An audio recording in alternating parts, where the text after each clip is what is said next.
What is going on, everybody? Welcome back to TTP Sports. This was a very long and very stressful day. Holy hell. I thought, waking up in the morning after a nice Eagles win would make me feel good. And I did feel good, waking up knowing that the Eagles won last night. I definitely did. Excuse me there, but then I realized to myself, oh shit, there's a doubleheader today with the Phillies and the Atlanta Braves. I got to get in the gear there, and I got to get locked in the Phillies baseball for basically the entirety of my Monday. A 1 o'clock game, a 7 o'clock game, split doubleheader, and yeah, that was basically the entire day. Game 1, holy shit. Holy shit, you should have won game 1. You should have won game 1, but you do bounce back. You win game 2. You split the doubleheader, which is probably more than I can ask for when you're going into a doubleheader against the best team in Major League Baseball in the Atlanta Braves. So for the most part, I say I am content with the split of the doubleheader. It's just the fact that in game 1, you once again waste another amazing moment from Bryce Harper this season. Holy hell. Comes up against Iglesias. We all know the career numbers with Bryce Harper when he goes up against Rhys Iglesias. We all saw what he did last year against the Angels when he was still on that team. He mashes against him. That's the bottom line. Trey Turner reaches on with 2 outs with an infield single helped by Ozzie Albies' throwaway at first base. So, Bryce comes up, and you don't expect him to do it on the first pitch. Literally, the first pitch he sees, and he moonshots it. Other way into the seats, the game is tied. Sadly, Bohm couldn't do anything after it. You go to extra innings, and of course, Alvarado automatically coughs it up when, Pilar, the pinch hitter, every time, holy hell, this is a terrible start by me. I'm sneezing all over the place. I apologize for that, everybody. This is a terrible start to the stream. This is very unprofessional. I don't know why I'm sneezing constantly. Maybe I should have blew my nose before this, but I didn't because I didn't feel, allergies coming into the stream. But as soon as the stream starts and as soon as I start talking, that's when the sneezes come. That's when the nose starts to feel weird. Of course, because, I guess fuck me, I guess. But we're going to power through it. We are. I apologize for all the sneezing. But still. Alvarado coughs it up immediately. T-Mac, Crucker with the broadcast talking about Pilar pinch hitting, how he's like 1 for 20-something on the year pinch hitting. Of course, he rockets a single right up the middle to give the Braves the lead. And then, of course, he allows an RBI double. Of course, he throws a wild pitch. But of course, sadly, the offense couldn't do anything in the bottom of the 10th inning. But it's just like, come on, man. Like, right when Bryce does another fantastic thing. We can't win? We can't win off that? We can't build some type of juice going into the top of the 10th? Jose, you're better than that, man. And I know. The ghost runner is probably the worst rule in all of sports. It's the worst added rule in all of sports. There is no need for an automatic runner at second base to start extra innings. It is the dumbest rule in the world. I think everyone would agree with me there. Oh, but it quickens games. It prevents games from going in to, the long extra innings. Screw it. It's not baseball. It's not baseball. I don't want no automatic runner to start an inning. It's stupid. It's stupid. I'll even say the same thing if it benefits the Phillies. It's still stupid. It is still stupid. So you get the unearned run there, and then you allow another run, and then sadly your offense couldn't do anything in the bottom of the 10th. Squandered opportunity there. But the good thing is you play a game and another few hours after that, you come right back for game 2. Michael Lorenzen immediately gets into a jam, but thankfully he finds a way to get out of it. And then the offense puts a 4 spot up on the board. Lorenzen, he looks fine for a couple of innings. Basically, the only mistakes that Lorenzen had today were both to Matt Olson as they both got sent into the seats. He was, fighting in that 1 inning with a couple of runners on before he got to Olsen. He faced Michael Harris, found a way to get him out. He faced Austin Riley, found a way to get him out. And then somehow, some way, I guess it was just a matter of time before he allowed the home run. Sadly, it was with 2 outs to Matt Olson, who absolutely golfed it out of the ballpark. So it started to get a little, cheeks started to clench. The ass cheeks started to clench there. Brandon Marsh also goes deep. You got a couple of more runs. Jake Cave with a triple out of all things. For some reason, Jake Cave started both games of the doubleheader. I have no idea why he did. No idea why he did.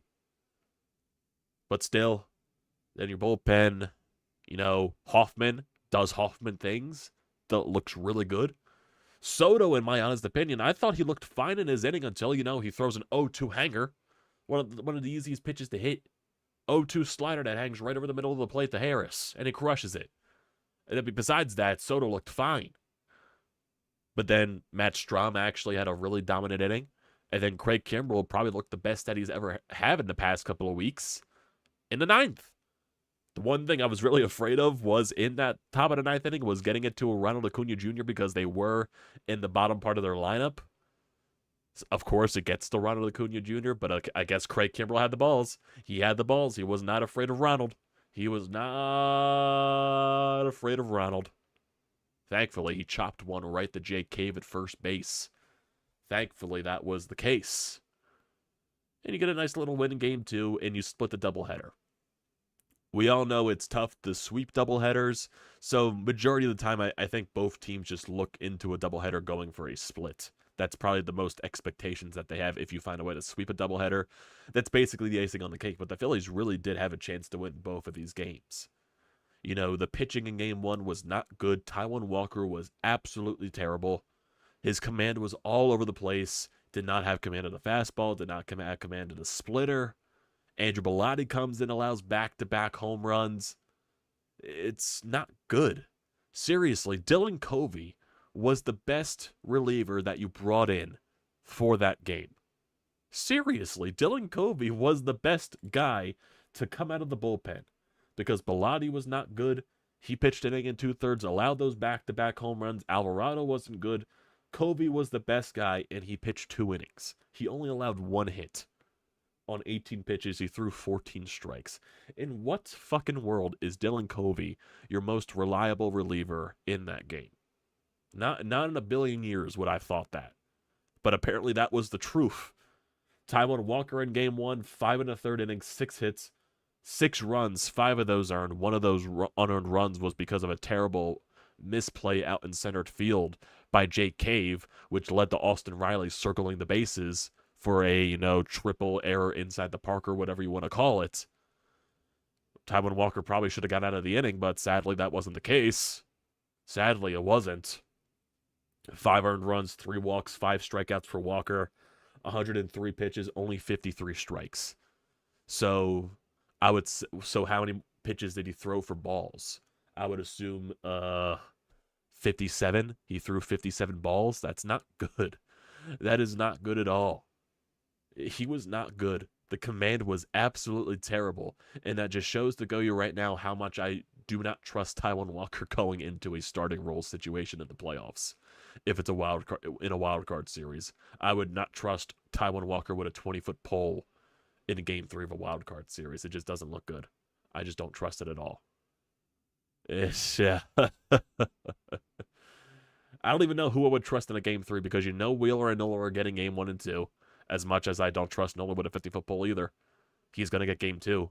He's going to. So, who's Game 3? Who's Game 3? Is it Ranger Suarez? Is it Christopher Sanchez? Is it Michael? Even though I think Michael Lorenzen's going to the bullpen. It's not Michael Lorenzen. I can tell you that for free. So is it just Ranger Suarez for a Game 3 of a wild card series? Most likely. Most likely. Excuse me. Like, seriously, with all this season going on, I can feel my nose just completely running. Let me do something real quickly. Let me do something really quickly here.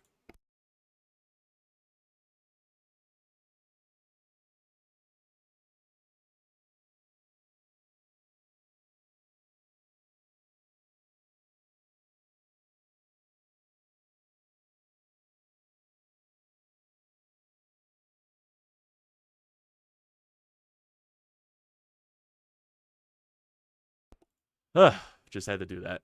I didn't want to show that. I had to blow my nose. I had to blow my nose. It just felt really weird. I just had to. Like I said, I apologize for this. I don't know why my allergies are being so stupid right now. But like I said, we got to power through it. We got to power through it. So yeah, at least my nose feels clearer now. I can actually speak properly. Like I said, it's a weird day. It's been a long day watching fucking Phillies baseball. It really has been. If we look at game 2 pitching wise, the bullpen was 20 times better. Michael Lorenzen, it definitely is, one of his better starts since the no-hitter, but he still allows 4 runs. He still allows 2 homers. Walks 2 guys, strikes out 3. He battled. He got out of some jams, so I'll give him credit there. But I still feel like he needed to go a little bit deeper in the ballgame, especially with, all the pitchers that you had to use in the doubleheader. I just feel like he needed to. 96 pitches there. The bullpen much better. Jeff Hoffman, 19 pitches, 2 strikeouts in the 6th inning for him. Gregory Soto, I thought he looked sharp, but of course he allowed the home run on an 0-2 pitch to Michael Harris. Matt Strahm looked really good on 10 pitches, and then Craig Kimbrell looked really dominant. He allowed the hit, but he still looked very dominant. His pitches were really good. He was topping 98 on his fastball, so you got the electric version of Craig Kimbrell today, which was very good. Umpiring today wasn't the best. Umpires in game 1 was absolutely brutal, and then in game 2, it was the freaking third base umpire literally calling a billion check swings for strikes the entire game. Like, holy shit, dude. My God, chill a little bit. And then the umpire behind the plate for the game 2, the strike zone was just all over the place. Both games, the strike zone was all over the place. Both teams had a lot of issues with the umpires in both of these games. So, yeah, that's basically how today was going for, that situation. So, you split these 2 games. You're still 14 games above 500. You still got a little bit of a lead over the Chicago Cubs, who are currently playing the Colorado Rockies. They are tied 1-1 right now. And as of right now, you still got that 2-game lead over the Cubs in the wild card. You still got 4 games over the Diamondbacks. The Diamondbacks right now, they're currently playing the Mets, and they are losing. So, say if the Mets were to win, that lead over the Diamondbacks would increase. The Marlins, they're currently getting blown out by the Brewers 12-0. So that also helps in aspects with the wild card standings. So, I guess at the end of the day, you got to hope the Rockies beat the Cubs, so it helps you out a little bit more. Because if the Cubs were to win, the lead in the wild card would go to a 1.5 there. So that would sting a little bit there. So yeah, if we look offensively in these first 2 games, so let's see how, the runs came in game 1. So obviously, like I said, for the first game, Taijuan Walker was not good. You get the inside the park home run, whatever you want to call it, from Austin Riley. That made it a 1-0 Braves lead. Phillies got a couple of base runners in the bottom of the first. Both Harper and Bowman walks. Stott was not able to do anything with that. Top of the 3rd inning, Braves scored another run. Harris doubles. Acuna reaches on a blooper, which scores him. Then Walker gets out of it. Bottom of the 3rd inning, Kyle Schwarber and Bryce Harper get on base. Alec Boehm doubles to score 2 runs, ties the ball game up. Top of the 5th inning, Braves add on to their lead. Harris gets hit by a pitch. Moves over to second base on an Acuna ground out. Albies doubles to score a run to make it 3-2. And then Matt Olson, after Austin Riley gets hit by a pitch, Olson doubles to score 2 runs, makes it a 5-2 game. Bottom of the 5th inning, Phillies cut into the lead. Schwarber singles, Bryce singles, Boehm singles to score a run. Stott doubles after Ronald Acuna could not see where the ball was in the sky because of the sun. So that scores a run. Boehm tried to come home on that play as well, but he was gunned out, so Acuna made a nice recovery on the play. It was a close bang-bang play, but Boehm was out. So sadly, that was the case. Top of the 6th, of course. Walker continues to struggle. Arcia doubles. Then Bilotti comes in, allows a home run to Harris to dead center field, and then the very next pitch allows a home run to Acuna. Back-to-back there becomes an 8-4 game. Top of the 7th inning, after a Schwarber leadoff walk, Trey Turner goes deep again. Another home run for Trey. That's his 25th on the year. The dude's going to get 30 home runs. It's just going to happen at this point. It's ridiculous. Top of the 8th and the bottom of the 8th, both teams can't do anything. Dylan Covey shutting the Braves down out of all people. Go to the bottom of the 9th. After 2 outs to lead off the inning, Trey Turner reaches in on an infield single, and then Bryce Harper on the first pitch ties the ball game up with 2 outs down to the last out for the Phillies. Unbelievable stuff from Harper. He comes up in the clutchest situations in the world. It's absolutely ridiculous. Sadly, though, the Phillies were not able to win this ball game, as you could tell. The first game, that is. Alvarado, first batter that he faces is Pilar. He singles, gives the Braves a 9-8 lead because of the ghost runner. Arcia then doubles on an 0-2 count. 10-8 Braves, and that's basically it from there. Phillies go down 1-2-3 in the bottom of the 10th, and that does it for Game 1. The lineup in Game 1, Kyle Schwarber had a fantastic Game 1. He went 2 for 4. His batting average is above 200, folks. Kyle Schwarber has done it. He's got his batting average above 200. Amazing stuff. 2 for 4 with a walk. Trey Turner was 2 for 5 with 2 RBIs. Bryce Harper was 2 for 3 with the 2-run shot, a walk as well. Alec Boehm, 2 for 4 with 3 RBI. Bryson Stott, 1 for 5 with an RBI. Marsh 0 for 3, but then Pache came in, went 0 for 2 as well. Nick Castellanos 0 for 5. Cave 0 for 2 with a walk. Sosa came in the pinch hit. He went 0 for 1, and then Garrett Stubbs went 0 for 4. Phillies went 3 for 8 with runners in scoring position in Game 1. So let's go to Game 2 and see how everything transpired there. Why not? After that first inning from Michael Lorenzen to a leadoff walk by Acuna and then a 2-out walk by Matt Olson, he gets out of the inning. Bottom of the first inning for the Phillies, Kyle Schwarber and Trey Turner lead off with singles. Bryce Harper then walks, and then JT Realmuto hit a deep sac fly to right field, which gave the Phillies a 1-0 lead. Stott gets hit by a pitch. Nick Castellanos, with the luckiest single in the world, scores another run to make it 2-0. Edmundo Sosa with 2 outs, then doubles off the left field wall. Makes it a 4-0 Phillies lead there. Michael Lorenzen with a nice shutdown second inning. But then the top of the third inning, that's when the Braves get back on the board. Lopez with a leadoff double. Then a fielder's choice. Then a line out. So you get 2 outs right here. Matt Olson. Oh, actually, one of the plays, I believe, was a throwing error by... yeah, there was a fielder's choice situation. Yeah, Acuna grounded into a fielder's choice, but Stott tried to get the runner as he double clutched at second base because he probably didn't think Stott was going to make this play. Sadly, Stott missed the tag, so you get 2 runners on in that situation. Harris lines out. Riley flies out, so hopefully you're thinking Lorenzen can get out of this situation. Nope, that's wrong. Matt Olson golfs one out of the damn ballpark. 4-3 game. Offenses go quiet in the bottom of the third and the top of the fourth. Bottom of the fourth, Sosa with a leadoff single. Cave then triples to make it 5-3, and then Trey Turner with a nice little double to score Cave to make it a 6-3 ball game. For some reason, Bryce Harper decided to bunt to get Turner over the third base, which was very weird.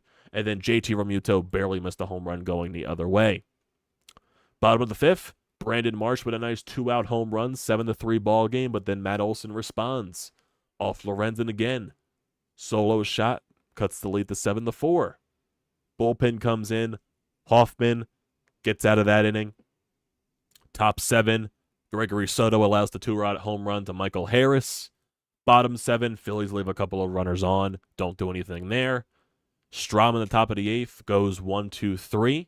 Bottom of the 8th for the Phillies, they go down 1-2-3. And then top of the 9th, Craig Kimbrell allows the 2-out single, but basically was dominant the entire way in that 9th. So Phillies win Game 2, 7-5. Looking at the lineup, Kyle Schwarber goes 1 for 4 with a walk. Trey Turner goes 2 for 4 with an RBI. Bryce Harper 0 for 3 with a walk. JT 0 for 3 with a sac fly. Bryson Stott 0 for 3 with a hit by pitch. Nick Castellanos 1 for 3 with an RBI and a walk. Brandon Marsh 1 for 4 with a solo shot. Edmundo Sosa 2 for 4 with 2 RBI. And Jake Cave 1 for 4 with an RBI triple. Phillies go 3 for 9 with runners in scoring position. So you split the doubleheader. That's basically, like I said, the thing most teams expect going into a day-night doubleheader. And basically, I guess you can say they got the job done. Still, I do think you should have swept the doubleheader because you wasted another great, fantastic clutch performance by Bryce Harper in Game 1. You should have found a way to win that. Sadly, you didn't. Thankfully, You know, you moved on, quick thoughts, throw it away, you move on to game 2 and you win that. But you still need to at least split this series. You need to at least split this series with the Braves. You got to at least split. And you have a great chance to do that tomorrow night. Another 7 o'clock start. It's going to be Zack Wheeler on the bump going up against Max Fried. Max Fried has been fantastic this year for Atlanta. He is 7-1 with a 2.7 ERA, a 117 whip. He has struggled in his past couple of starts, but he still goes deep in the ballgame. 6 innings, 3 earned runs in his last start. 7 innings, 0 earned runs. 6 innings, 2 earned runs. 5 2/3, 3 earned runs. 6 innings. So he's still going to go deep in the ball games. I know the Phillies have good numbers against Max Fried for their career, but still it's going to be a tough game. But you do have Zack Wheeler on the bump on the other side. So it's your best chance to get at least a series split tomorrow. It is your best, chance to do that. But then if you look at Wednesday night's game, it's going to be Christopher Sanchez going up against Spencer Strider. So, yeah, you got to at least split this series before you get the day off on Thursday, and then you go to St. Louis for a 3-game set. You got to at least split the series, and I want to see a win tomorrow. I want to see a win tomorrow, because if you win tomorrow, you have a chance to win the series on Wednesday, but you still guarantee at least a split, and that's the one thing I ask for. A little update on the Cubs-Colorado game. Cubs are winning 2-1 in the bottom of the 5th. So, yeah. Like I said, you cannot guarantee anything with the Colorado Rockies. You cannot guarantee anything. Ay. Long day. Very long day. And still, yeah, I know I didn't talk about Sunday's game with, yesterday's game against Miami. You go up 3-0. Ranger Suarez looks great throughout the entire thing. And then he hits a wall in the 7th inning, I believe. And, it becomes a 3-2 game. Then eventually Seranthony Dominguez blows it. Offense goes a little quiet the rest of the game. Just can't happen, man. You can't be blowing those types of games to Miami. Thankfully, they're getting smoked by Milwaukee. So that's a good thing for the standings. I do think Miami will eventually come back down to earth again. They were just a little hot for like a week and a half. So I think they will come back down to earth again, especially with their injuries. But it's just yesterday was not the best way to lose that game either. Especially, you needed to win, the series against Miami going into this series. But got to have quick thoughts, got to have quick memories, wipe the slate clean. Bullpen is, the pitching is still an issue. Starting pitching is still an issue. Because Taijuan Walker did not look good today. Again. And Lorenzen was just eh. And then game 1 with the bullpen wasn't good, but game 2 with the bullpen was really good. So like I said, it's really a mixed bag with the bullpen for every game, basically. It feels like certain guys that you bring out. It's like the Hoffmans are reliable.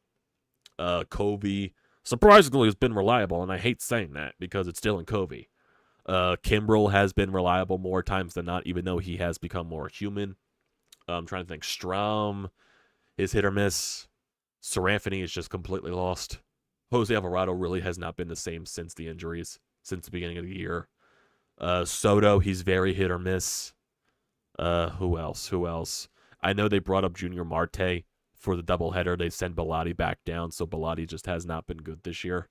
Basically, since the beginning of the year, he was lights out to start the season, but then, Rob Thompson completely overused him and basically cooked his arm. So that's basically what we saw there. I'm not sure what they do. I think they really need to bring up this one kid that's down in AA, the Kirkling kid. Orion Kirkling, I believe that's his name. Because he's been dominating down in the minors, and I believe he does deserve at least a call-up. Maybe they're trying to stretch him out to get into, major league situations, so hopefully that's the case.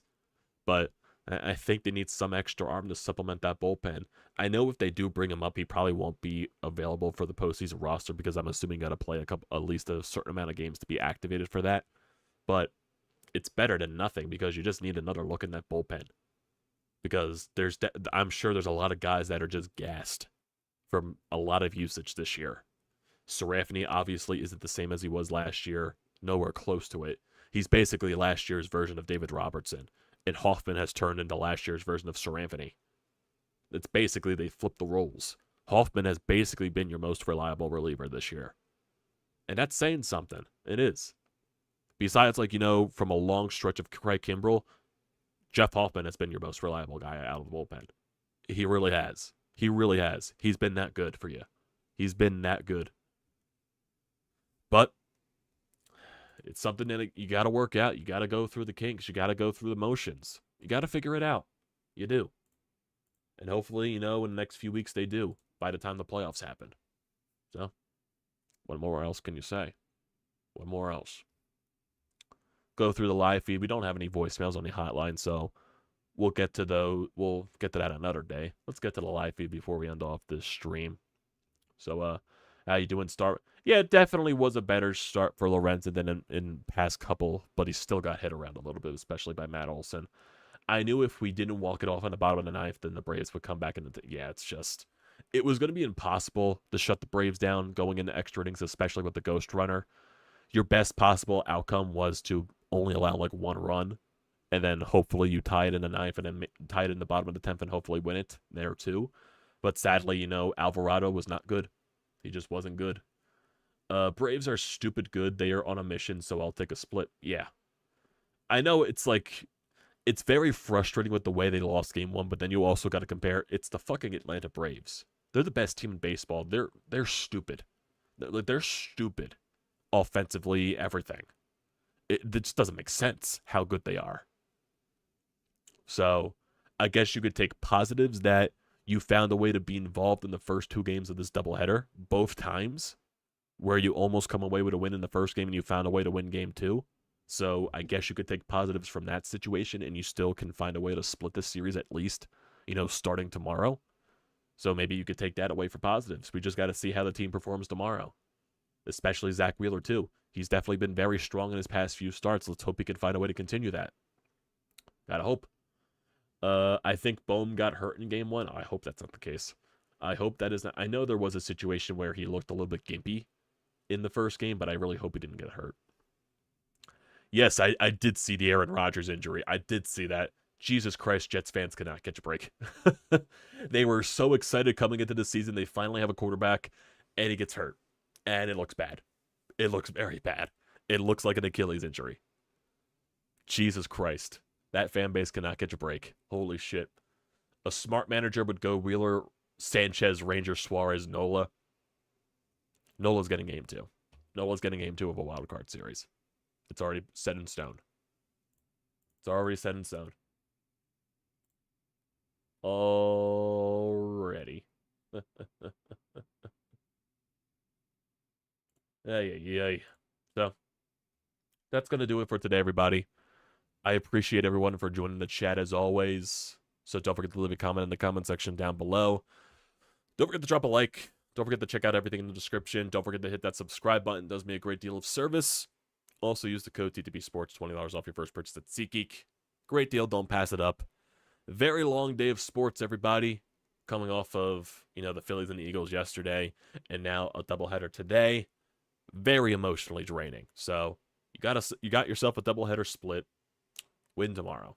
Win tomorrow. That's all I'm asking. So you guarantee at least a split in this series. So yeah. Thank you everyone for joining tonight.